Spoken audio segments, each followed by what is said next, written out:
Es fällt auf, wenn Sie die Geschichten der kritischen Theorie, es ist ja da eine ganze Menge dilettantischer Kram erschienen in den letzten 25 Jahren, lesen, dann ist das eigentlich immer nur Geschichte des Institutes, ohne eine Referenz auf den akademischen Zusammenhang, in dem damals vor allem Horkheimer, Adorno spielte ja damals, soweit ich das weiß, keine große Rolle. Also diese Referenz fehlt. Das betrifft Mannheim. Wir wissen, dass Herr Kettler ja Mannheim-Spezialist ist. Und es gehört zu den unglücklichen, zeitgeschichtlich erklärbaren Umständen, dass Mannheim Soziologie, was man davon auch immer hält, oder wie man sich dazu verhält, speziell in der Frankfurter Soziologie, also ich kenne die Frankfurter Soziologie, Herr Armin kennen wir ja noch länger als ich. Ja, wir haben in den letzten Jahren immer wieder über die Zeit der 50er Jahre und der 60er Jahre gesprochen. Ich werde von ihm ja seit über 30 Jahren immer philosophisch belehrt und er hilft mir da aus den schlimmsten Sackgassen, philologischen Sackgassen. Es fällt Ihnen auf, dass also das ausgeblendet ist. Ja? Das finden Sie zum Beispiel auch in dieser ja durchaus lesenswerten Darstellung, die Alfred Schmidt Anfang der 70er Jahre geschrieben hat. Da lesen Sie weder was von Tillich, ja, noch was von Mannheim. Ja. Gut, ich möchte damit meine ganz kurze Einführung über die Relevanz der Forschung von David Kettler, wenn man so einen etwas breiteren Rahmen sieht, eigentlich auch abschließen und dem Kollegen Lichtblau das Wort geben. Ich möchte mich nochmal herzlich bei dir bedanken, dass du uns in unserer kleinen Runde die Ehre gibst, an deinen Einsichten teilzuhaben. Der konkrete Anlass ist, wir haben in Frankfurt eine kleine Projektgruppe mit Studierenden, die die Geschichte der Soziologie an der Universität Frankfurt seit der Gründung der Universität Frankfurt untersuchen möchte, von 1914 bis heute. Und der Bezugspunkt dieses Projektes ist der 100-jährige Jubiläum des Soziologentages 1910, der 2010 also sich dann wiederholt. Wir machen einen Jubiläumssoziologentag und da wird die ganze fachgeschichtliche Reflexion des Faches Soziologie eine große Rolle spielen. Und Soziologie, das wissen Sie selbst, wird immer wieder in Frankfurt mit nur einer ganz bestimmten Richtung der Soziologie in Verbindung gebracht, wo dann auch der Name Frankfurter Schule herkommt. Das hat ja Herr Breyer schon sehr schön dargestellt. Das ist dann im Grunde genommen kritische Theorie. Und dieser ganze Begleittext, das andere Frankfurt, ja, das kommt gar nicht vor in den meisten einschlägigen Darstellungen. Wir haben sehr schöne Geschichten der kritischen Theorie des Instituts für Sozialforschung, aber wir haben keine zusammenfassende Darstellung, ich sage es einfach mal plakativ, der bürgerlichen Soziologie. Ich darf das ja so sagen, oder? Ja, von Oppenheimer angefangen, Albert Salomon, über Karl Mannheim und Norbert Elias und dann in den 50er und 60er Jahren die Namen, die Sie genannt haben. Und das hat sich ja bis rein in die Gründung des Fachbereichs Gesellschaftswissenschaften fortgesetzt. Die Kämpfer haben ja bis vor kurzem im Grunde genommen den ganzen Fachbereich intellektuell auch lahmgelegt und kaputt gemacht. Das ist ja geradezu steril geworden, daran an diesem Konflikt, wenn Sie so wollen. Ja. Und das ist ein Problem. Gut, das brauchen wir jetzt nicht weiter vertiefen. Wir haben es hier also mit einem Kollegen zu tun, dessen biografisches Schicksal ihn schon sehr früh, nämlich 1940 im Alter von 10 Jahren, in die USA verschlagen hat.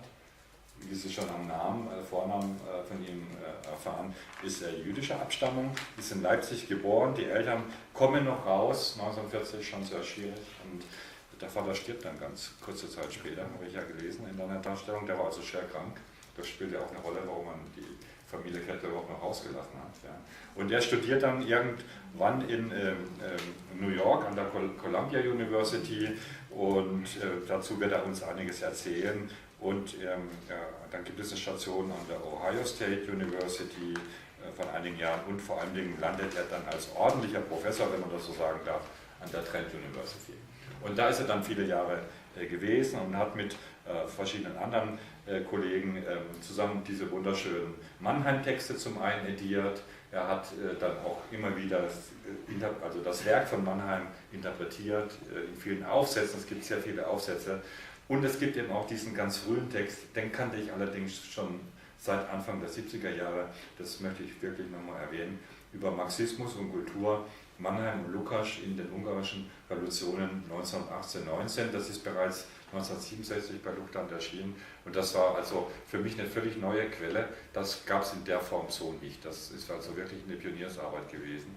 Diese beiden doch bedeutenden Klassiker, hier der Soziologe und dann der Philosoph und diese ungarische Geschichte. Ja, und das setzt sich dann eben in den ganz späteren Arbeiten auch wiederum fort und davon habe ich dann also eben auch profitiert. Deshalb macht es keinen Sinn, diese ganze Publikationsliste vorzulesen, das können Sie ja im Internet nachlesen. Ich freue mich einfach, dass du hier nochmal die Gelegenheit hast zu sprechen. Professor David Kettler wurde am 1. Juli 1930 in Leipzig geboren. Seine Eltern sind zwangszugewanderte Ostjuden aus der heutigen Ukraine. Ihre Bildung war gering, doch man ging in die Oper. Die Mutter stammt aus orthodoxer Tradition, doch findet sich in dieser Linie auch Geschäftsleute. Die Familie des Vaters war säkularisiert und der russischen Kultur angepasst. Der Vater arbeitete bis zur sogenannten Arisierung des jüdischen Vermögens 1938 im Geschäft seines Onkels in Leipzig. Bis zu ihrer Schließung 1938 ging der Junge auf die höhere jüdische Schule, eine Privatschule unter rabbinischer Leitung. Den Kettlers gelang 1940 die Flucht in die Vereinigten Staaten. David ist 10 Jahre alt. Die Mutter bestreitet nach dem Tod des Vaters den Haushalt durch Arbeit in einer Fabrik. Die Familie gibt die deutsche Sprache zugunsten des Englischen auf. Die Mutter heiratet im Interesse der Kinder einen russisch-jüdischen Immigranten. David schafft es nach der High School auf das Columbia College. Die Gebühren muss er mit kleinen Jobs während der Ferien aufbringen. Seine Abschlussarbeit behandelt die deutsche Ideologie von Karl Marx. Er schließt sich einer linken Studentengruppe an, man demonstriert gegen den Koreakrieg. Rückblickend schätzt David Kettler sein Liebäugeln mit den radikalen Linken als opportunistisch ein, die Ideologie und der Glaube an die Sowjetunion überzeugten ihn nicht. Als junger, fleißiger, aber noch etwas orientierungsloser Student verdient sich David Kettler seinen Unterhalt als Lehrer an einer Privatschule. Das stärkt sein Selbstvertrauen, entfremdet ihn aber dem studentischen Leben. Endlich findet David Kettler durch die Bekanntschaft mit Franz Neumann, seinem wichtigsten Lehrer in politischer Wissenschaft, Zugang zu dem Kreis deutscher Emigranten. Aus Seminaren bei Franz Neumann und Herbert Marcuse zum Thema sozialer Wandel geht Kettlers Magisterarbeit über Plato und die Probleme des sozialen Wandels hervor, ein akademisches Thema, das David Kettler wegen der damaligen McCarthy-Hysterie einem politisch brisanteren, aber heikleren Thema vorzog. Die These der Arbeit lautet, entgegen Pockers Deutung ermangelt Platos politische Theorie eines klaren Konzepts von sozialem Wandel.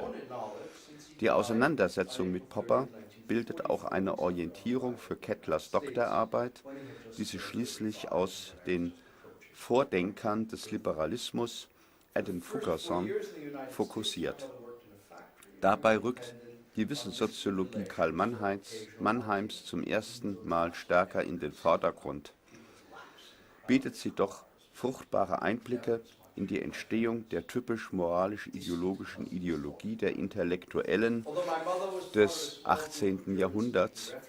Kettlers Buch über Faucon wird ein Standardwerk und wurde erst kürzlich wieder aufgelegt.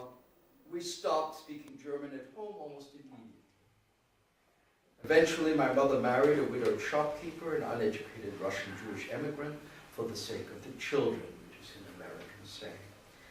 My adolescence, like everyone's adolescence, was a confused struggle, but I managed to come out of high school without an education, but with qualifications good enough to gain admission to Columbia College, and with sufficient savings from my summer employment to pay tuition for the first semester. I was remarkable at the end of high school only in having an exceptional vocabulary, I recall, as a result of reading popular lending library books at the rate of 5 a week. Although I had somewhere picked up a mildly leftish political inclination which offended my patriotic teachers, and had read some Freud with my 2 friends in order to belittle other acquaintances by our unsolicited insights into their dreams and slips of the tongue, it is safe to say that everything I encountered in college was new. I was an eager, grateful student. American high school is not gymnasium, and my high school, I walked out the first day of my 4th year, and I still don't have a proper high school diploma, although I patched something together.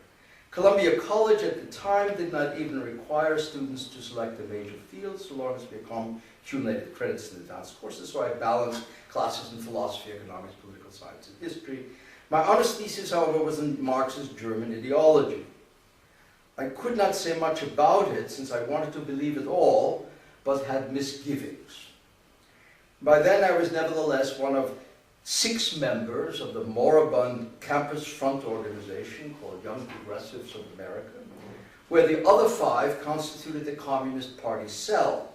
They used to caucus beforehand in order to work out the party line for the meeting, where I would join their numbers. So they had 5 members in the cell, and I was their only fish that they had caught to add to this.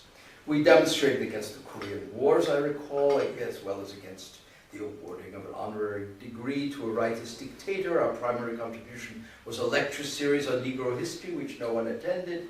It was my conviction, and this is very important, I think, not because it's about me, but it's about the question of the anti-fascist generation as well, including Franz Neumann, and here's an anticipation of it, not a learning from them. It was my conviction that my involvement with communists was strictly a tactical measure, that I was using them to promote my own causes, and that this opportunistic affiliation did not oblige me to believe most of what they claimed, especially about the Soviet Union and its allies. Still, and this is a big caveat, my cooperation with them also inclined me to discount or undervalue reports of abuses so harsh as to upset my compact. And so the fantasy, the illusion, perhaps not only that, was that one was tactically, opportunistically working with communists because that was where things might happen, and one retained all the right to sneer at the communist newspapers and all the reports, but one also didn't look for or take in information that would have destroyed that relationship. And so I'm talking about a very young boy here, but I think it is a pattern that is not unique and was an important feature of the whole anti-fascist habitus, if you want to introduce the term.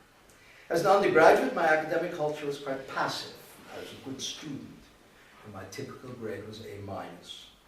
After a course on the history of political thought taught by a shy young Canadian who followed Franz Neumann's syllabus, I knew that I would somehow pursue this study, but I had no idea how it might happen since I had no conception of an academic career, what it was. Mostly I studied diligently what I was assigned.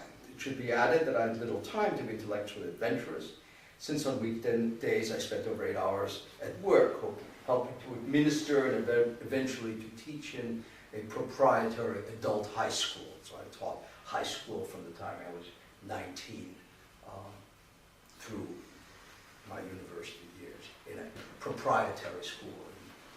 An obvious result of this routine was that I had some self-confidence, but no familiarity with student culture. I was never, as the sociologists say, socialized to student culture. It was all done essentially on my own in this relationship with the teachers, being a good student and then going off to work. My transition into graduate school at Columbia happened as if by itself. My job in the evening high school was secure. There was never any doubt of my being admitted to graduate studies, and a fellowship was found to cover my tuition.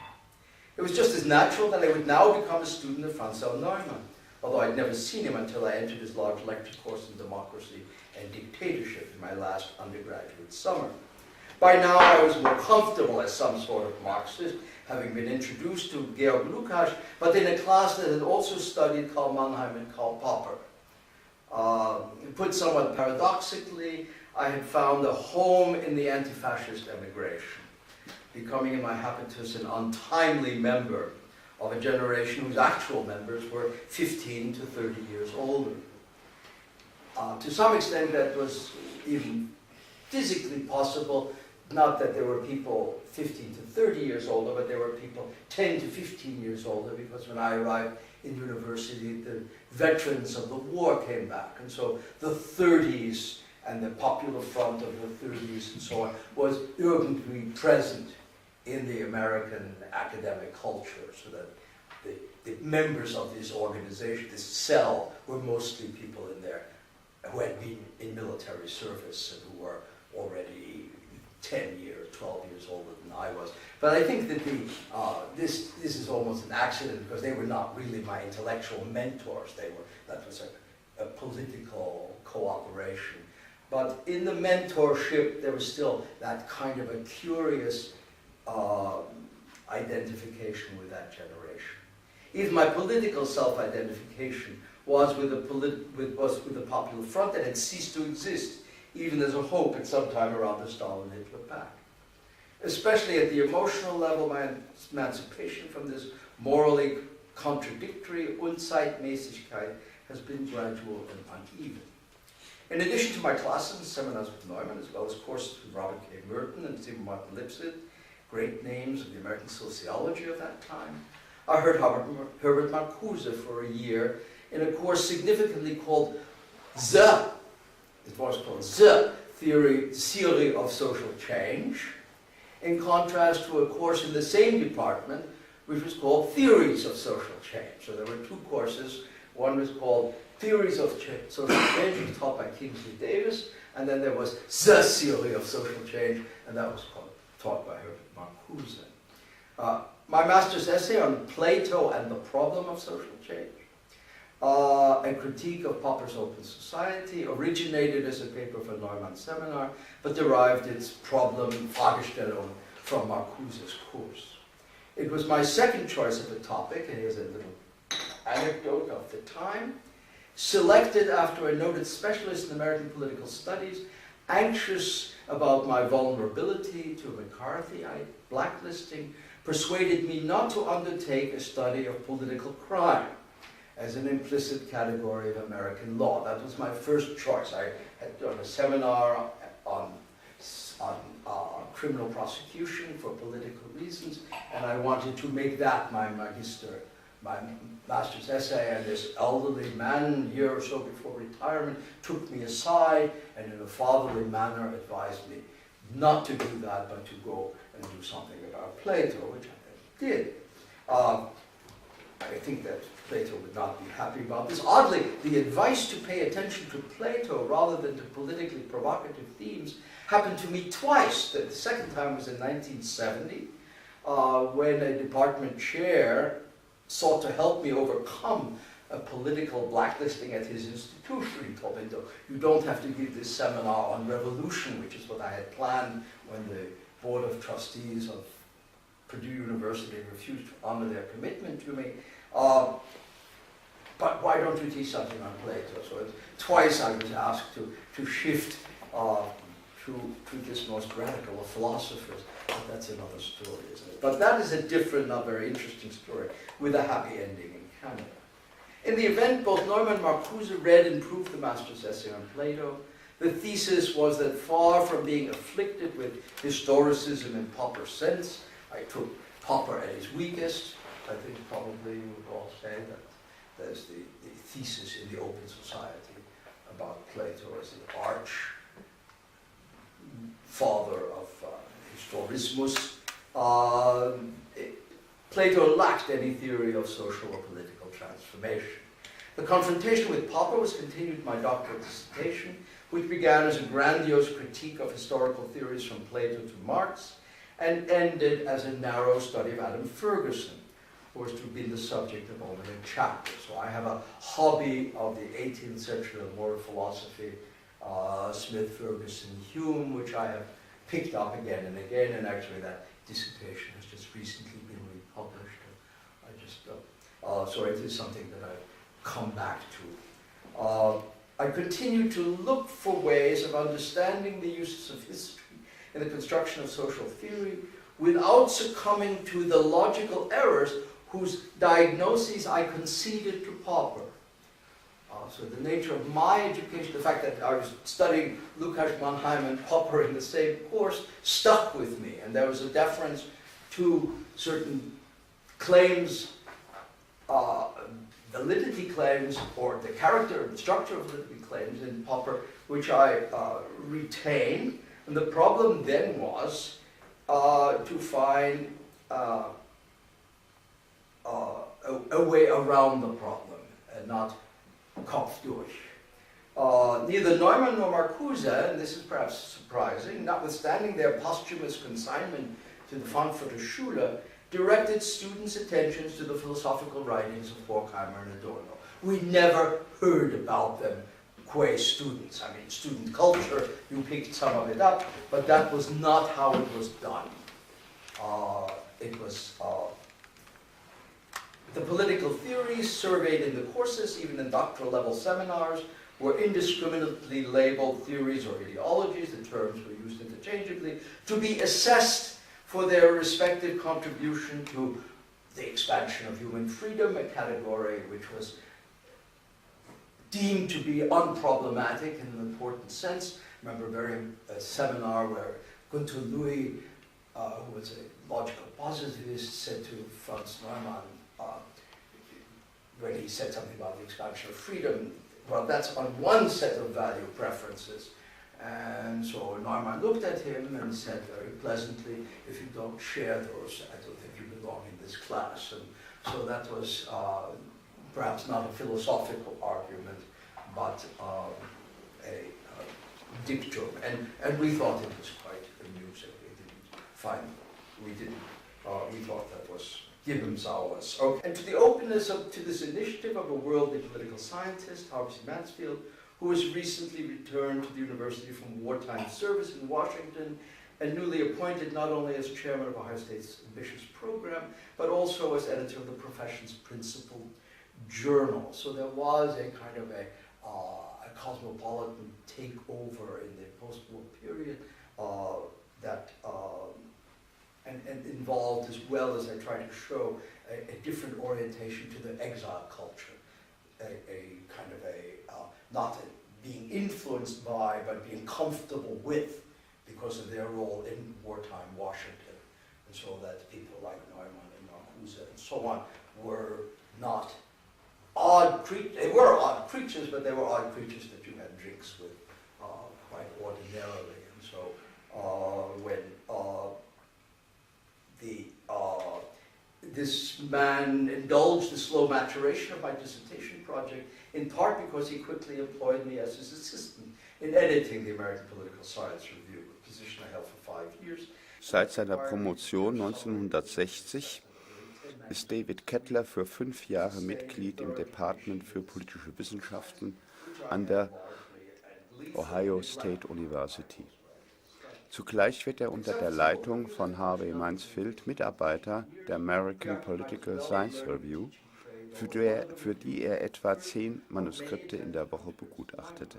In dieser Epoche rezensiert er auch die posthume Edition der American Essays von Franz Neumann.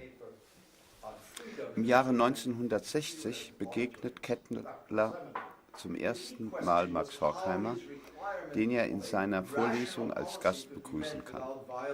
Horkheimer überraschte ihn mit seinem von Schopenhauer inspirierten politisch-historischen Pessimismus. Bei dieser Gelegenheit bespricht man Kettlers Aufenthalt in Frankfurt. Dieser wird aufgrund seiner Neigung zur Theorie von Karl Mannheim eher unterkühlt verlaufen. Weder Adorno noch Horkheimer unterstützen Kettlers Engagement für das Werk des Wissenssoziologen. Adorno empfiehlt Kettler mit einem Mitarbeiter Kontakt aufzunehmen, Jürgen Habermas, doch David Kettler geht dem nicht nach. Zu sehr ist er von der Verachtung Adornos in Bezug auf das Werk von Karl Mannheim enttäuscht und abgeschreckt. Horkheimer macht ihm gar den Vorwurf, er habe keinen Anschluss an das Institut für Sozialforschung gesucht. Im Nachhinein ist David Kettler aber froh, auf diese Weise die erste Frankfurter Schule nur in kleinen Dosen verabreicht bekommen zu haben. Nach dem Abschluss seines Aufenthalts in Frankfurt widmet sich David Kettler weiterhin der Erforschung des Werks von Karl Mannheim.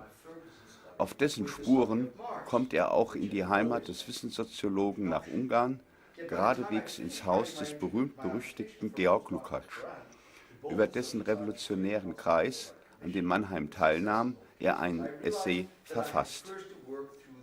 Er schließt mit dem Eingeständnis des Autors, dass ihm die radikale revolutionäre Option in dieser kommunistischen Fassung wie auch in der mehr esoterischen Fassung der Frankfurter Schule wenig bekömmlich war. Analog argumentiert David Kettler gegen die revolutionär-utopische Überspanntheit des Eros bei Herbert Marcuse in einem Essay über Montesquieu. 1966 bis 1967 folgt ein Europaaufenthalt als Dozent in Leiden und Den Haag. Zurück in Amerika bemüht sich David Kettler um die Integration der Theorie des Sozialen in der politischen Wissenschaft, insistiert aber auf die Einhaltung wissenschaftlichen Standards entgegen ideologisch motivierten Nivellierungstendenzen. Anschaulich berichtet Kettler, wie er in die Konflikte der akademischen Unruhen der 70er Jahre gerät, vor denen er endlich nach Kanada ausweicht, um sich dort weiteren Studien zu widmen.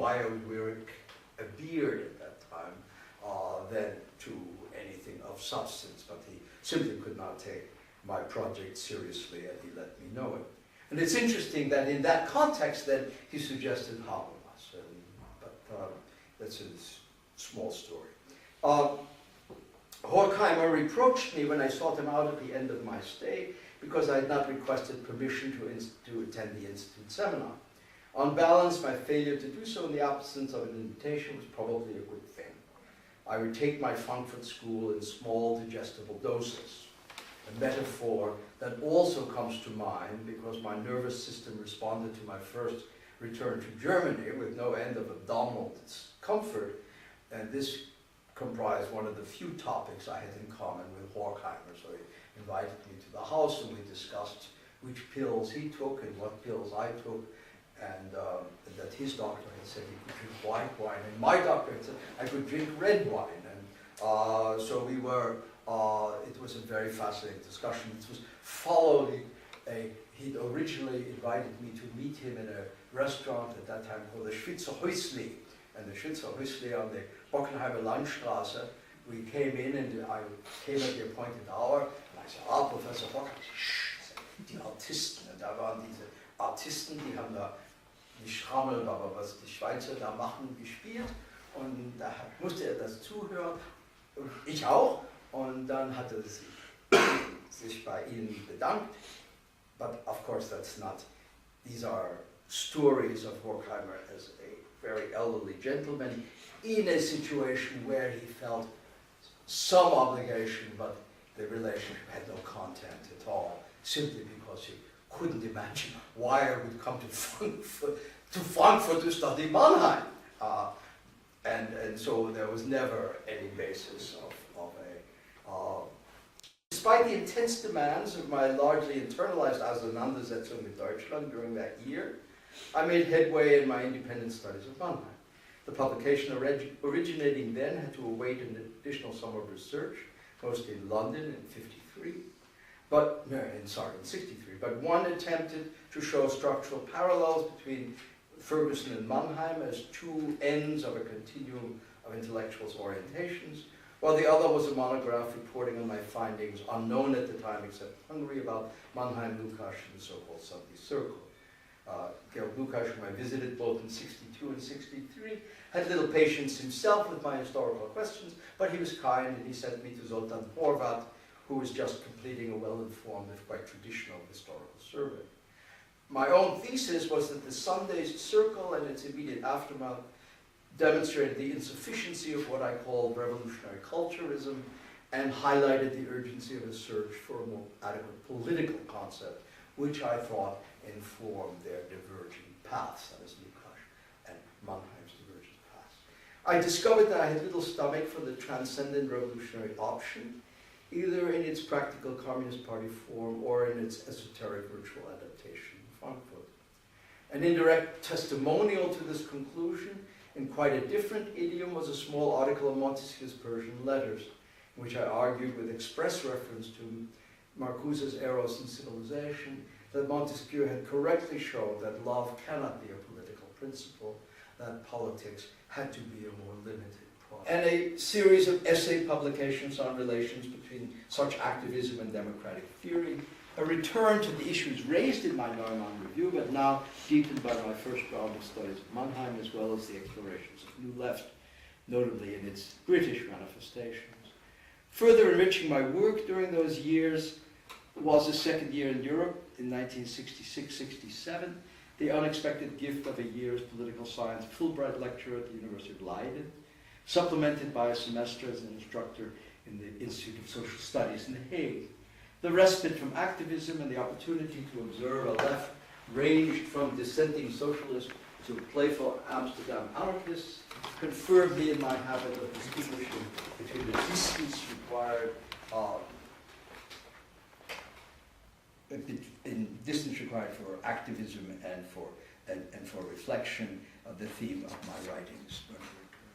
In the meantime, I focused on Mannheim, obsessively compiling detailed notes on all of his writings and informing myself as well about the Weimar context of his best-known work.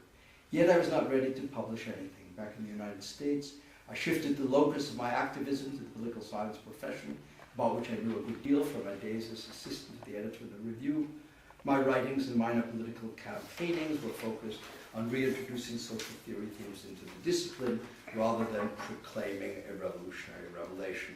Perhaps here I get a little bit too carried away by the autobiographical memento in this kind of these desperately fascinating. We'll try to skip at least a few of these. So I come to part 3. I want to at least introduce this business about how the third Frankfurt school comes into the story, that is the Zinsheimer group. After a year of safe haven in a small college, I arrived in a small welcoming Canadian university, effectively disqualified for effective engagements by my alien status and free to return to my more strictly academic quandaries. After writing an article on the Ohio State events, as well as revising an English edition of my Lukács and Mannheim study for Telos for a theoretical political journal, I accepted an assignment to write an article on Herbert Marcuse for a textbook edited by 2 conservative scholars. It would give me a chance to settle accounts, notwithstanding the curious venue and the near certainty that none of my peers would ever read it. I did send him a copy, which he never acknowledged, but that's okay. In the end, somewhat to my embarrassment, I found little substantive loss when I abandoned the supposed dynamic of the dialectic in favor of a threefold division into a negation or a critique of bourgeois society, a kind of utopian projection, and a rather unsatisfactory theory of political change. So that rather than accepting the premise, I found that I could expound the argument, or I even used a sort of a paradigm of Hobbes, the impossibility of bourgeois society, analogous to the state of nature in Hobbes, the projection of a solution as in the natural laws of Hobbes, and then the question of what would that actually work as, which is then in Hobbes part 2 and so on. I mean, it's a loose, it was just a kind of a parallelism, But the major point was that I couldn't make the dialectics make a difference. Which this is a weakness of mine, or whether this is a weakness of Marcuse's apprehension of it, or indeed that it was not structurally central as it purported to be.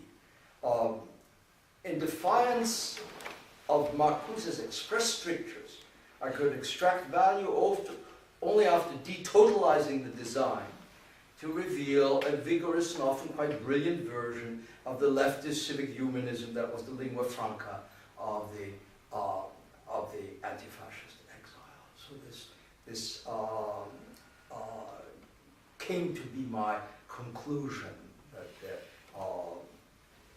I stopped thinking of the Frankfurt School as a vast mountain that I had yet to climb, and went for walks instead in the lower-lying woods by incorporating both the Dorner and Horkheimer and the cultural studies courses I was beginning to develop, by finding nothing anomalous about distinguishing in their text between self-dramatizing exaggerations and deep questions.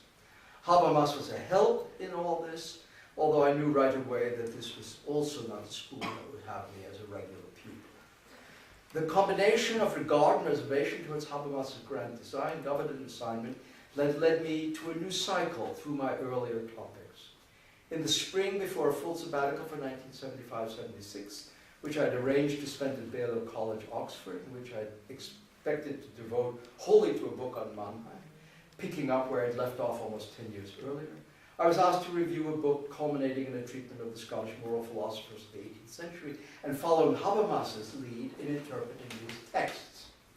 The most important question that arose in the course of the review was precisely about my initial assumption when I first addressed Ferguson, whether his moral philosophy, insofar as it was also a social theory, actually rested structurally on the scheme of historical stages. I had learned a lot about questions, demands to make of a philosophical structure, and that was precisely from a late reception of the work of Robert Cumming, whose work is probably not known to most of you, but an eccentric but very brilliant thinker.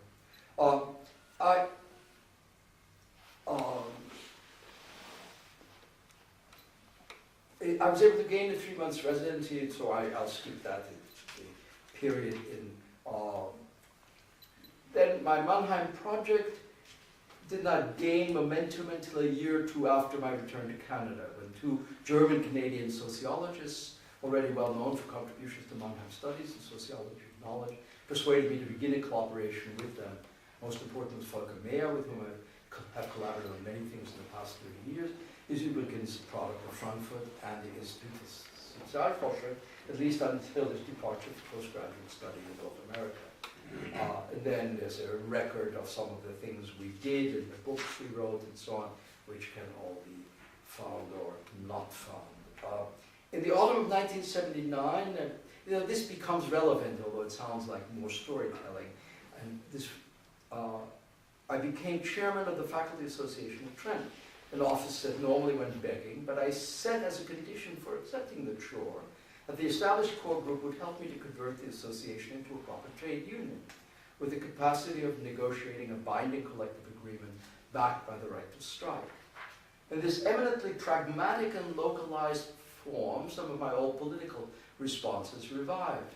The unionization campaign succeeded, and for the next 18 months, more or less, I spent 12 hours a week at the bargaining table, renegotiating all the rules and procedures governing faculty up to the actual terms of compensation. Two things gave added weight to this experience.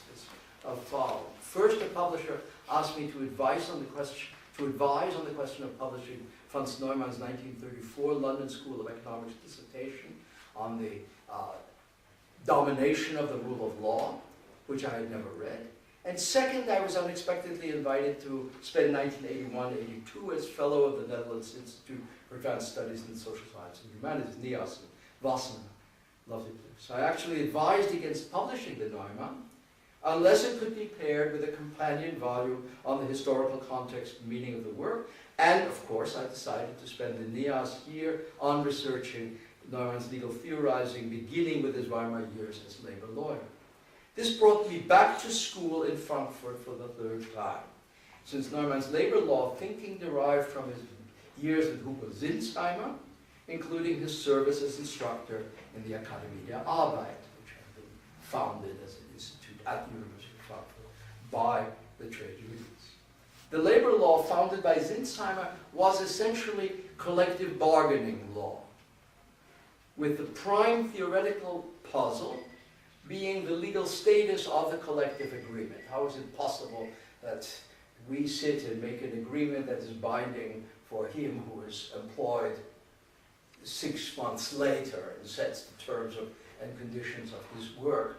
And how do you make legal sense of the fact that if we can't come to an agreement, we're entitled to go on strike and to create a coercive relationship of some sort, which was problematic in one way in Germany, problematic in quite a different way in the common laws countries, where the whole institution of the common law defenses of private property against damage and harm had all to be suspended in order to make this possible. So the whole phenomenon of the collective bargaining structure is one that opens up profound questions about the nature of the legal system, although it can also be seen as a specialty off in a corner, and by now along with many other such specialties. Gunther Teubler, for example, whose work some of you may know, really began his own distinctive route through studying American labor law in Berkeley with Philip Zelznick, and came back and picked up this reflexive law before he translated it into the Luminesque language. So that this, this was something we met and found that we had similarly, pulled on this string and found that there was more to be done, said about it, than simply this local practice that had to be made to be rationalized in some way.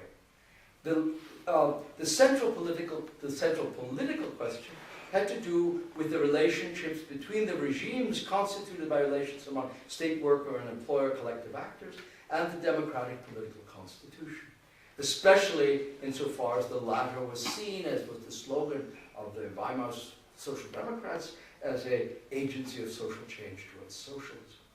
I concluded from my studies that not even the disastrous outcome of the Weimar experiment disproved the case for a complementarity between such quasi-corporatist regimes and the sphere of political action.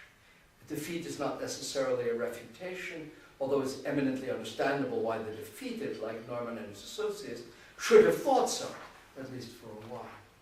With the second year at NIOS, I was able to play a part in the belated Dutch reception of Sinsheimer's contribution in exile. And there he was, a sort of sociology of labor law instructor, and he was undergedoubt, he was undercover for the whole period of occupation. And then on the day of a special ceremony where he would be recognized, he died as they were putting on his gown. And to learn from German discussions at the time about the whole theme of Verrechtlichung and the deformalization of law, which coincided with the revival of interest in Weimar socialist legal theory. So in the 80s, there was a kritische Justiz was the organ for this school of thought, or this type of work, and it involved both a reworking and reception of the Weimar era legal theorists, and also then hunting down the unshorn veterans of that. Then too, there was the early work on reflexive law, as I mentioned, by Gunther Teubler, now in Frankfurt, which derived in turn from American labor law approaches reminiscent of Weimar labor law. The contrast between the mode of legality for which labor law was paradigmatic and the mode of legality grounded in property law led me then to attempt a critique of new property approaches to the welfare state and a proposal for a theoretical approach based on labor law experience.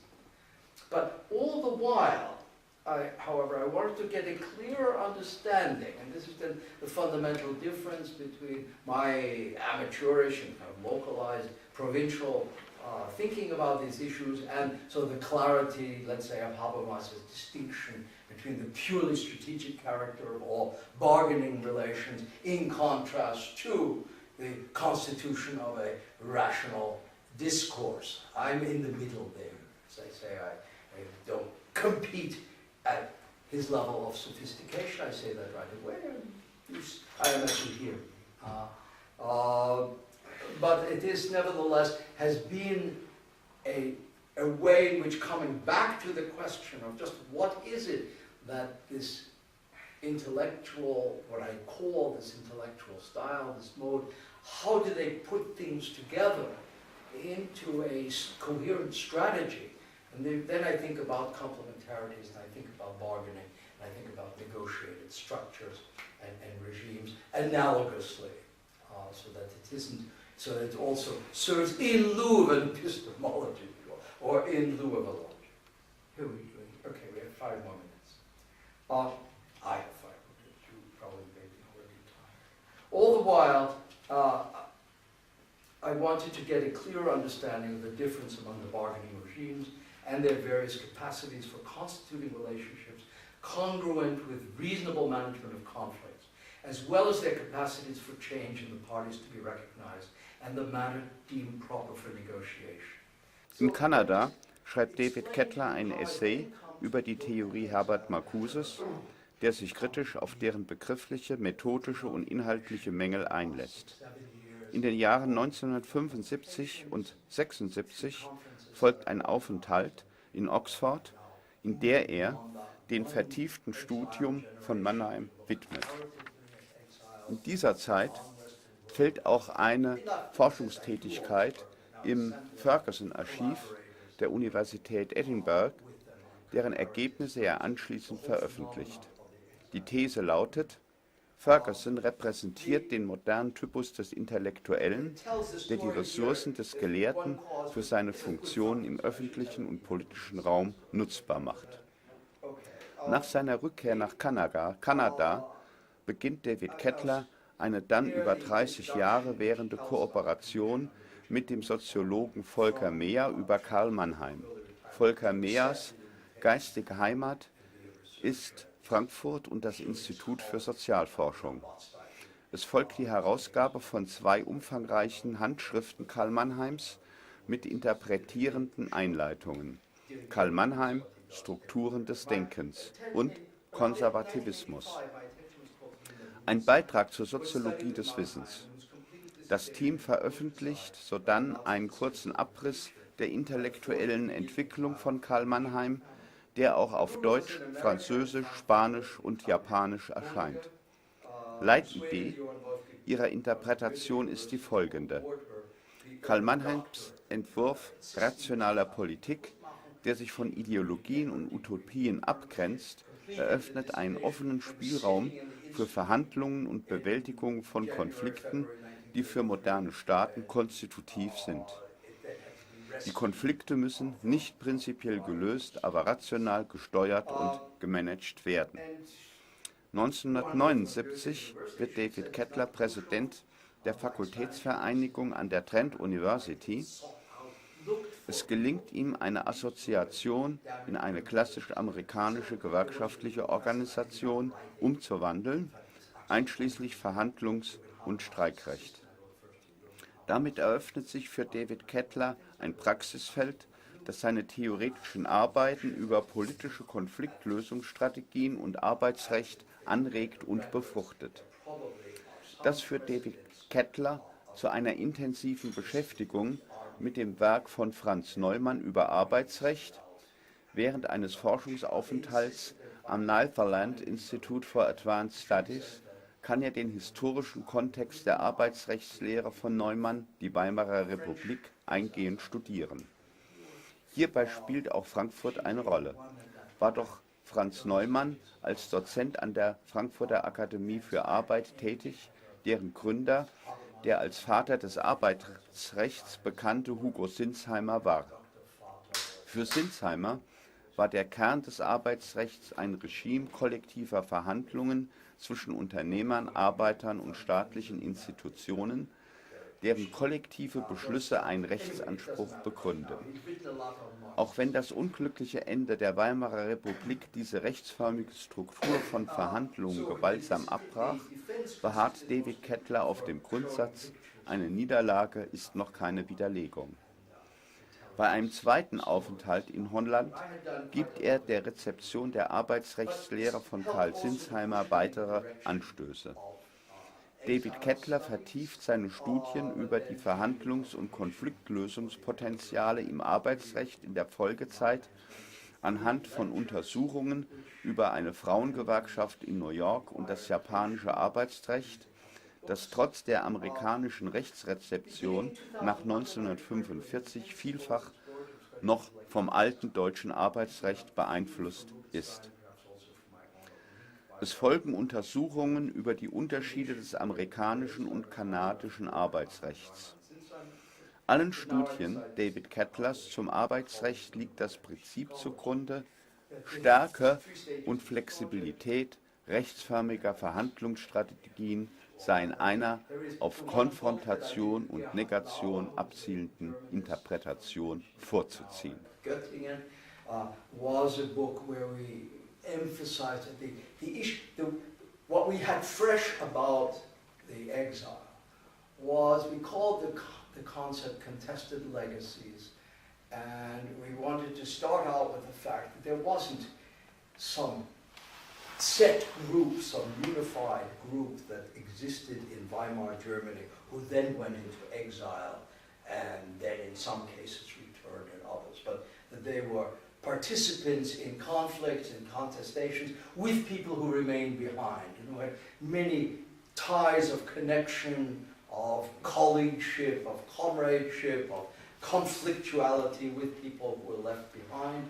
And so then the question of how those conflicts could be brought with them, these legacies of conflict.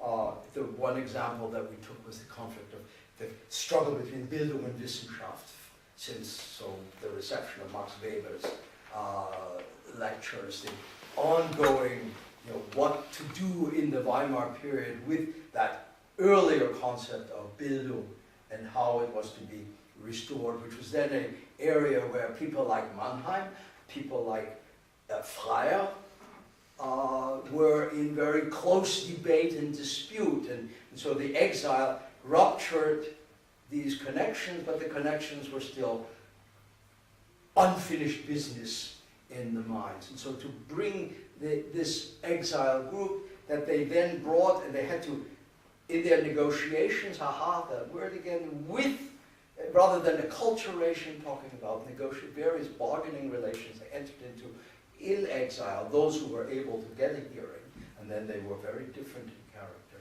Nach seiner Emeritierung 1990 kehrt David Kettler von Kanada in die USA zurück und wird Fellow in Residence am Bard College in New York.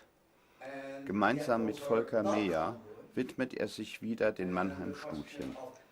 Das führt ihn auf die Spur von Nina Rubinstein, einer Schülerin von Karl Mannheim, deren Dissertation auf Druck der Nationalsozialisten nicht zur Veröffentlichung gelangte. David Kettler gelingt es gemeinsam mit engagierten Kollegen der Johann Wolfgang Goethe-Universität in Frankfurt dazu zu bewegen, der inzwischen 81-jährigen Nina Rubinstein die Doktorwürde nachträglich zu verleihen. Diese Schrift untersucht die Exilsituation der russischen Emigranten nach der bolschewistischen Machtergreifung im Vergleich mit der Lage der Emigranten im Verlauf der Französischen Revolution von 1789. Diese Arbeit schärft David Kettlers Blick für die Exilsituation seiner Lehrer Karl Mannheim und Franz Neumann. Seit 2001 arbeitet David Kettler gemeinsam mit jüngeren Kollegen an der Aufarbeitung des Themas Exil. Die Ergebnisse der Studien über die Exilsituation deutscher Emigranten fasst er gemeinsam mit dem Germanisten Gerhard Lauer zusammen. Leitlinie der Interpretation ist die auf Karl Mannheim zurückgehende Unterscheidung von Bildung und Wissenschaft, die die Autoren mit dem in Amerika ausgetragenen Streit zwischen den Vertretern der Liberal Arts und des Professionalism vergleichen. In Leipzig verfasst David Kettler mit Volker Meyer eine Studie mit dem Titel Mannheims jüdische Frage. Die Frage nämlich, warum der Jude Karl Mannheim die Vernichtung der Juden, den Holocaust, nie ausdrücklich erwähnt hat, obwohl er seine jüdische Herkunft niemals verleugnete. Die These der Studie ist spekulativ. Ein Intellektueller im Sinne Karl Mannheims wird, falls er Jude ist, seine jüdische Herkunft nicht aus sogenannten Selbsthass verschweigen, sondern um seine öffentliche Rolle als Intellektueller als frei von ideologischen Dispositionen zu definieren. Auch David Kettler, wie er abschließend betont, hat jüdische Fragen oder den Holocaust in seiner intellektuellen Arbeit beiseite gelassen. Er erinnert in diesem Zusammenhang an Franz Neumann, der die Konzentration der Studien am New Yorker Institut für Sozialforschung unter der Leitung von Max Horkheimer auf den Antisemitismus mit dem Verweis auf sein Buch Behemoth kritisierte, denn in diesem habe er das Phänomen der nationalsozialistischen Herrschaft ohne Begriff auf den Antisemitismus erklären können. Immerhin behandelt David Kettlers letzte Arbeit das Thema Rückkehr vom Konzentrationslager als eine Rückkehr aus dem Exil. The obvious reflexive implication of the thesis of the Katz paper for my attempt to make sense of my own intellectual course. After all, questions about Jewishness and Holocaust are absent from my own record as well. Yet the argument about intellectuals, although I like it, is too vague. Much more to the point, I think, is the generational identification I introduced at the outset. Anti-fascism was a reading of the short 20th century that precluded anything like the centering of anti-Semitism, not to speak of Holocaust. Until constrained to adapt by events at the bargaining table, Franz Neumann opposed the turn towards anti-Semitism in the studies of Horkheimer's Institute in New York, claiming that he and Behemoth had exposed National Socialism virtually without a serious reference to the phenomenon.